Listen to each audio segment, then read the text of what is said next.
Hello, his kids, and welcome to another lesson 4. Do not steal or covet. And we're going to be talking about those 2 commandments today.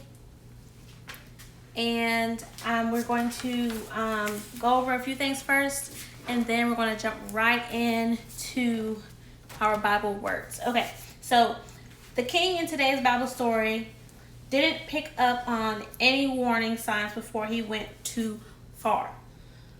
Let's see what he did and what God had to say about it. First, we're going to look at our Bible words. This is on page 15, right there. And we're going to, can you tell me about the first picture and the people in this picture? So this is the first picture, and this is the first people in the picture, okay? So as we can see, they look pretty rich. They look pretty mean. See this expression on his face, expression on her face? They look to have maybe be married. And they also have on really nice clothes, jewelry. She has got on a lot of makeup. He's really serious. There's a lot of things going on. Now let's look at a picture. Let's figure out who these people are first. Right here we have King Ahab, okay? He was a selfish king in the Bible, okay? Next we have here is Jezebel. Jezebel was Ahab's wife. Jezebel did not want to worship God, and Jezebel wanted to have more and more things. So she never stopped wanting something more. Like if she had a pair of shoes, she wanted more shoes, no matter what. If they were new or not, she'd buy them yesterday, but she wanted more shoes. She wanted more clothes. She wanted more jewelry. She was real bougie, real mean, real nasty, okay? That was Jezebel. Let's look at this guy here. Oh, this one says, King Ahab can't have everything. This hole is mine. So even the mice in the castle or the whatever he lived in, temple, had their place to stay, and he was saying that King Ahab can't have everything because I have a hole in the wall. You might own that too, you never know. Okay. And we have another picture right here. This man's name is Naboth. Naboth? Yeah, Naboth. That's his name right here. He looks pretty nice, doesn't he? Look at his little smile. In contrast to King Ahab and Jezebel, he looks friendly. I'd go to him first. Let's see. He looks like he owns a place where they grow grapes. Oh, we're going to figure that out in a little while, what that's called. Okay? His little house. He's really nice. He works for his money. Real down to earth. You know, he looks like a farmer. Really nice guy. Naboth had a vineyard. That's the name of where they grow grapes. A vineyard. Okay? King Ahab wanted Naboth's vineyard. So this king, even though he had everything he could ever want, still wanted this man's vineyard. Okay? A vineyard is a field where grapes grow on vines, just like we said earlier. Vines are small branches. Naboth grew grapes in a vineyard. Good. So Naboth is in his vineyard in the picture, okay? See it? Right there behind him, all those grapes. And he's got some grapes in the basket on the vines. So he's in his vineyard. All right. So we are going to, before we get to page 16, this is page 16, we're going to read our Bible story and find out the story of King Ahab, Jezebel, and Naboth, okay? All right. King Ahab lived in a beautiful palace surrounded by trees and flowers. He had everything he could ever want, but he still wasn't happy. One of the palace windows faced a vineyard that didn't belong to the king. It belonged to Naboth. The vineyard had rich, ripe grapes, and King Ahab wanted that vineyard. I want Naboth's vineyard, said King Ahab to himself. I'm going to tell him so. So King Ahab went to Naboth's vineyard and said, I want your vineyard. Give it to me, or I will give you money if it's okay with you for this vineyard. He said, if you let me have your vineyard, I'll give you a better vineyard and pay you for this one.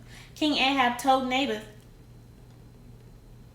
that he wouldn't take no for an answer. But Naboth said, this land has belonged to my family for a long time. It was my father's and my grandfather's, even my great-great-grandfather's. God does not want me to give it up, and I can't let you have it.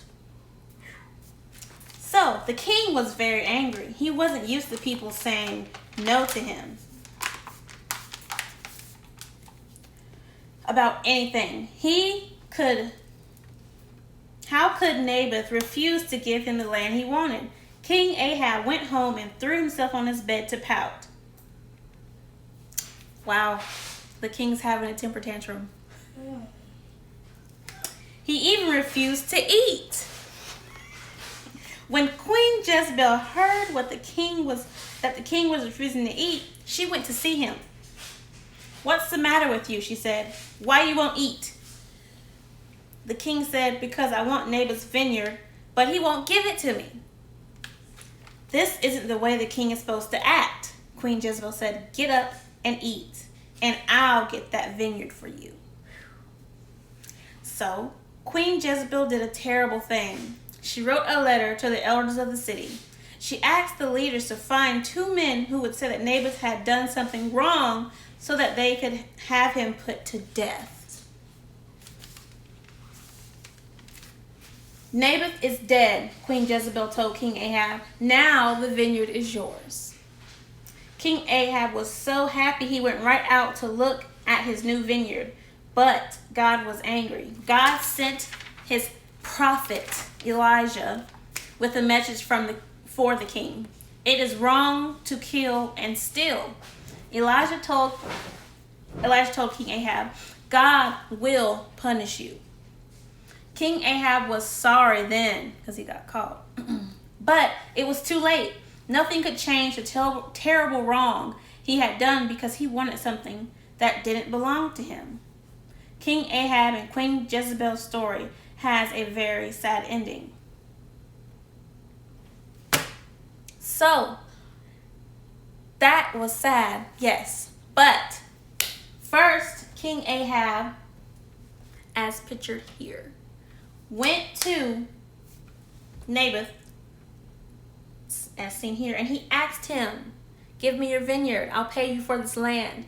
Naboth said, no, this belongs to my family for generations, and God doesn't want you to have it. So, and then he threw a temper tantrum, long story short, and Jezebel found out, and she had him put to death. She had him killed.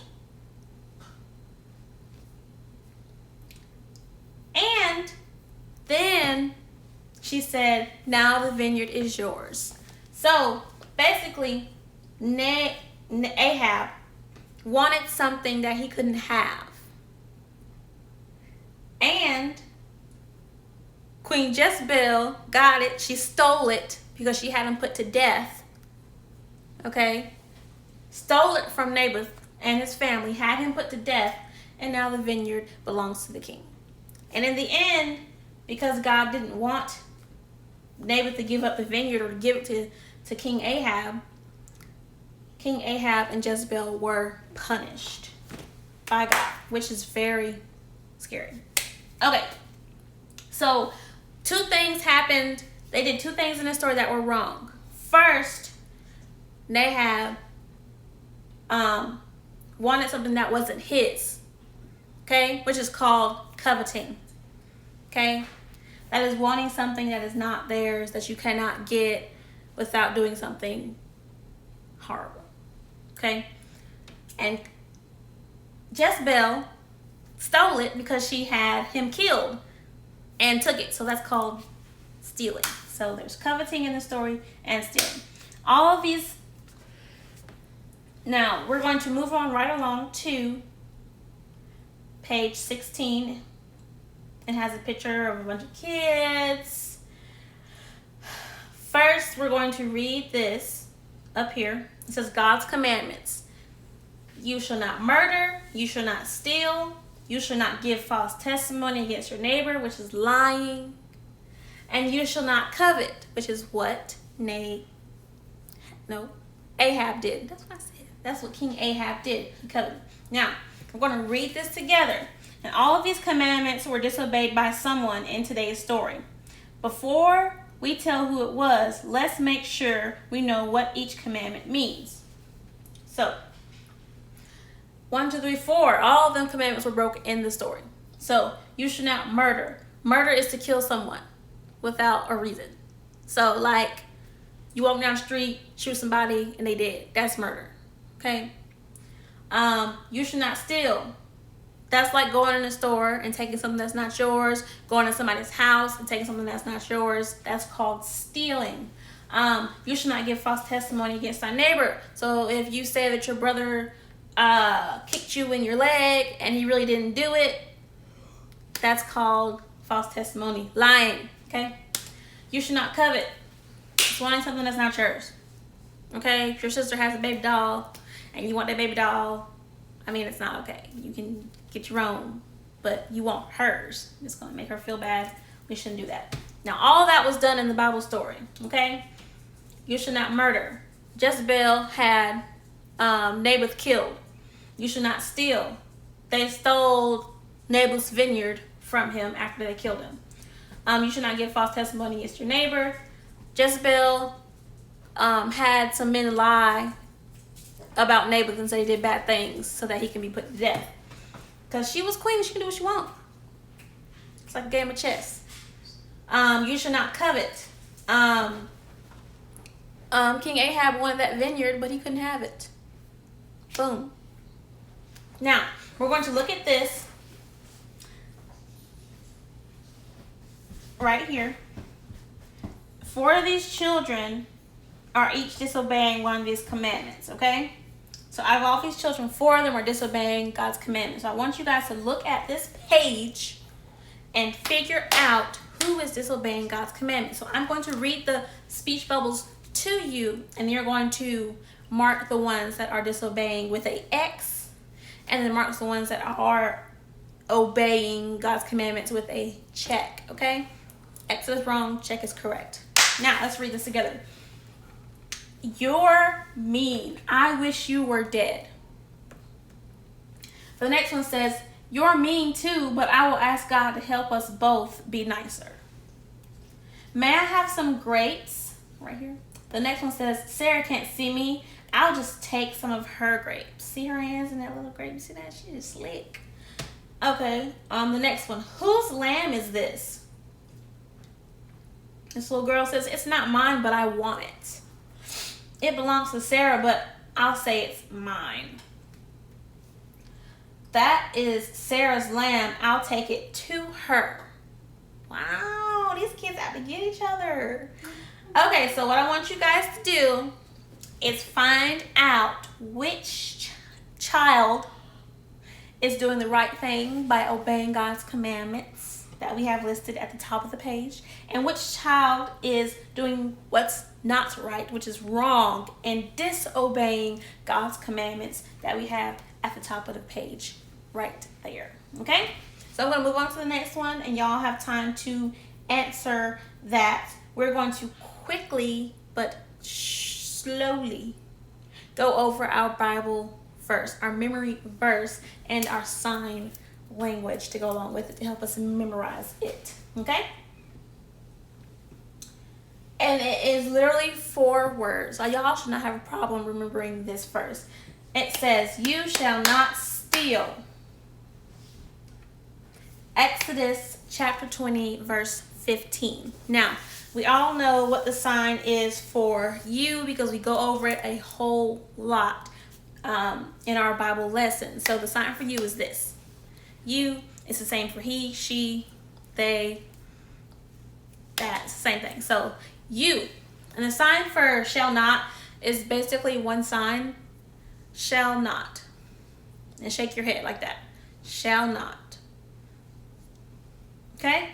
And the sign for steal is like you put your non-dominant hand, which is the hand you don't write with, and your dominant hand, which is the hand you do write with, and you make a peace sign like this, and you put it below your elbow, and you do your fingers like that. Okay? This is the sign. And so picture this. A woman has a pocketbook hanging on her elbow, and she's walking around like this, and somebody snatches it with their, this is the sign for steal. Okay? So you shall not steal. Or you can do like this as a short. Not, you have to go like this. Okay? So, and then it's Exodus chapter 20, verse 15. It's literally like, come here, okay?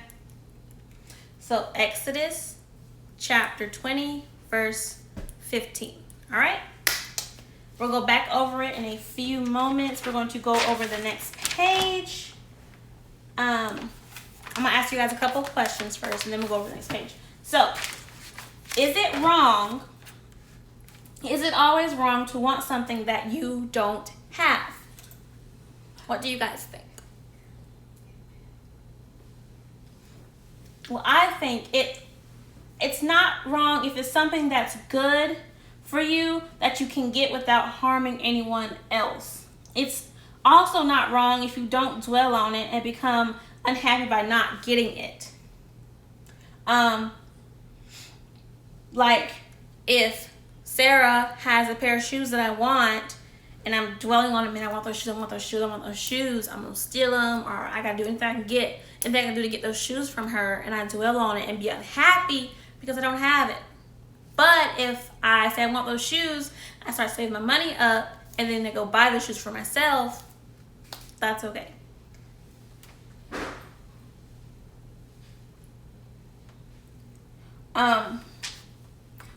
What we have or what we don't have is not what makes us important. Okay? Valuable or special. We are special because God made us that way. God made us special. Okay? A little lower than the angels. He made us perfect, just like He wanted us to be made. So our things don't determine anything about us. Okay? What you have doesn't determine what you are. Okay? So that's not what makes you valuable. God makes you valuable. Okay? So, what's something that you are having a hard time being happy with? I want you guys to answer these questions. Maybe write down your response. Maybe tell your mom or your dad or your uncle, whoever's with you at the time, tell them what is something that you're having a hard time being happy with. Okay? And parents, if they tell you, I want you to listen carefully to their response. And then I'm going to finish this lesson and we can relate that response to our lesson. Okay? Now, one more question. What are the ways you can learn to be happier with what you have? That's important because some kids grow up and they're entitled, meaning that they get what they want all the time and they always want something else, something more. So there's a sense of entitlement. And other kids don't grow up that way. And sometimes they're unhappy because they don't have a lot of things. Okay? But like I said, things don't make you valuable. God does. Okay? So write that answer down. Tell your parents, your auntie, your uncle, your cousin, whoever is with you at the moment, and make sure they're listening very carefully to you, okay? Now, let's see.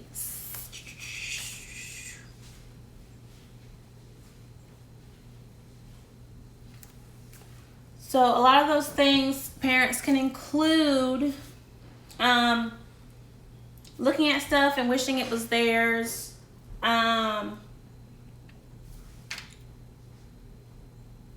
What you can do is to combat that, you can thank God that thank your parents and God for what you have, and don't compare what you have with your friends' stuff.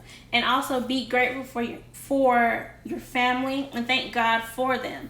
And then ask God to help you only want and to do activities that He would be pleased with. So always thank God for what you have, because He made a way for you to have it. Okay? And just be grateful. That's one way to combat those things how you can learn to be happier, okay, with what you have. Next, we are going to go over this. I don't think I'm going to give you the answers though, because I feel like you guys are so smart, so accomplished, and you know the word, you know your commandments. I feel like you know which kid is doing the right thing, which kid is not. And also, let me back things up real quick. One of you turned your work into me, and I was so elated to see that this child was doing their work and they completed every single lesson. Okay? Let's give a big congratulations to Kennedy, because she turned her work in to me by way of her grandma. And I was just so excited for you. Your points have gone. So next time I see you, girl, you'll be in my treasure box. All right. And also, I was just so happy. That just made my day. All right. Now let's move along. Sometimes it's especially hard to obey God's rules, but God will help us be strong to make good choices, even when we are tempted. See that candy bar in that store and you ain't got no money? Don't be tempted, because God can help you not be tempted. Okay?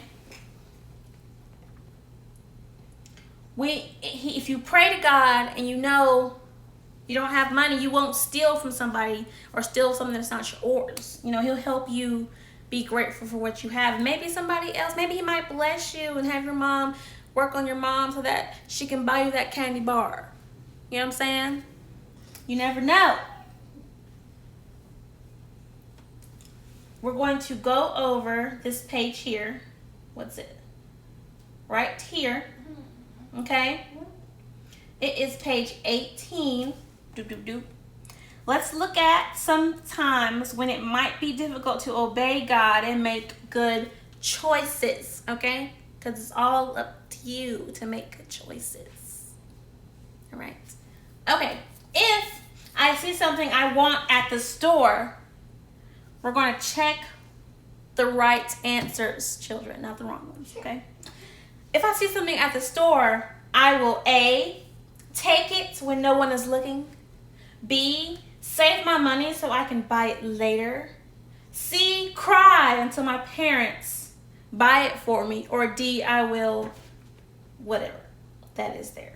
Write your own response, okay? So if you see something in the store that you want, if I see something you want in the store, what would you do? So check the answer that you would do. I know what I would do, but I'm not going to tell you what you would do.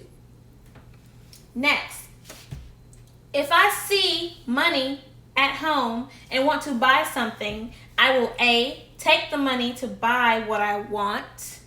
B, I will ask if I can have the money I saw. C, I will pretend I found the money and ask if I can keep it.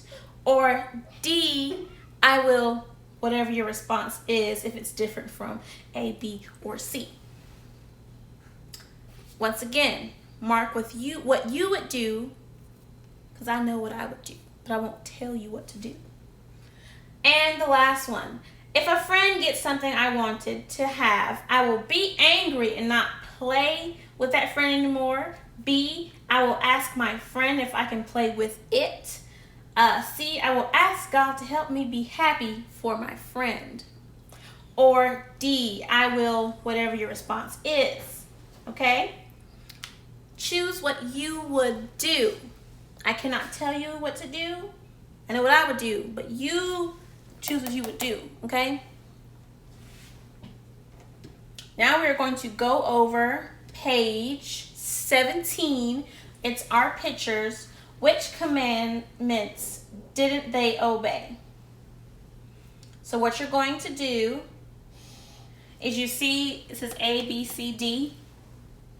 You're going to do just what you did here and put A, B, C, D in those circles. So the first one says, Ahab was angry because he could not have Naboth's vineyard. Okay, so you go back up to page 16 and you choose A, B, C, or D and put it in the circle, whatever pertains to it. All right, the next one, Jezebel thought, I will find people to say things about Naboth that are not true. That's a lie. Right here, Jezebel wrote, kill Naboth. See right there? See how she's writing? Oh, kill him. That's what she looks like. Seriously, that's what she looks like. All right, the next one says, Ahab took the vineyard from Naboth's family. Look at his face. He's laughing in his head. All right, so the first one, Ahab was angry because he could not have Naboth's vineyard. So if we look at our choice, if we look at our choices right here, Ahab was angry that he couldn't have Naboth's vineyard. So you shall not murder. No, he didn't kill anybody yet. You shall not steal. He didn't steal it yet. You shall not give false testimony against a neighbor. He didn't lie yet. You shall not covet. Yes, that is a covet. So you should put D in the first blank. The next one says, Jezebel thought, I will find people to say things about Naboth that are not true. The opposite of the truth is a lie. Yes. So right here, C says, you shall not give false testimony against thy neighbor, which is a lie. And Naboth was the neighbor to King Ahab. So she gave false testimony against her neighbor. So you would put C right there. Jezebel wrote, kill Naboth. Killing, as we explained earlier, is murder. Okay, so if you look back up here, you shall not murder. That is A. So you put A right up in here. All right. The next one, Ahab took the vineyard from Naboth's family. So he took it. He didn't ask for it. He took it. That's called stealing. So right here, B says, you shall not steal. So you put B right there because Ahab stole that vineyard. All right. Moving right along. What we're going to do is go right back over our memory verse, and then we're going to close in prayer and dismiss. All right? So, our memory verse was, you shall not steal. Okay? Exodus chapter 20, verse 15. Okay? So, let's do it very slowly. You shall not steal. Exodus chapter 20, verse 15. One more time. You shall not steal. Exodus chapter 20, verse 15. Good job, boys and girls. Now we're going to close in prayer. Everybody bow your heads, close your eyes. We're going to pray the prayer right here located at the bottom of page 18 for reference. We're going to pray that prayer together. Okay? Thank you, God, for everything I have. Thank you for the things my friends have too.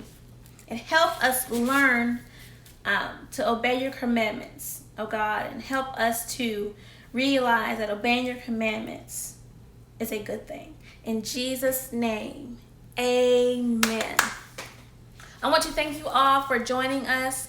Thank you all. I thank God for allowing us to get together on this platform.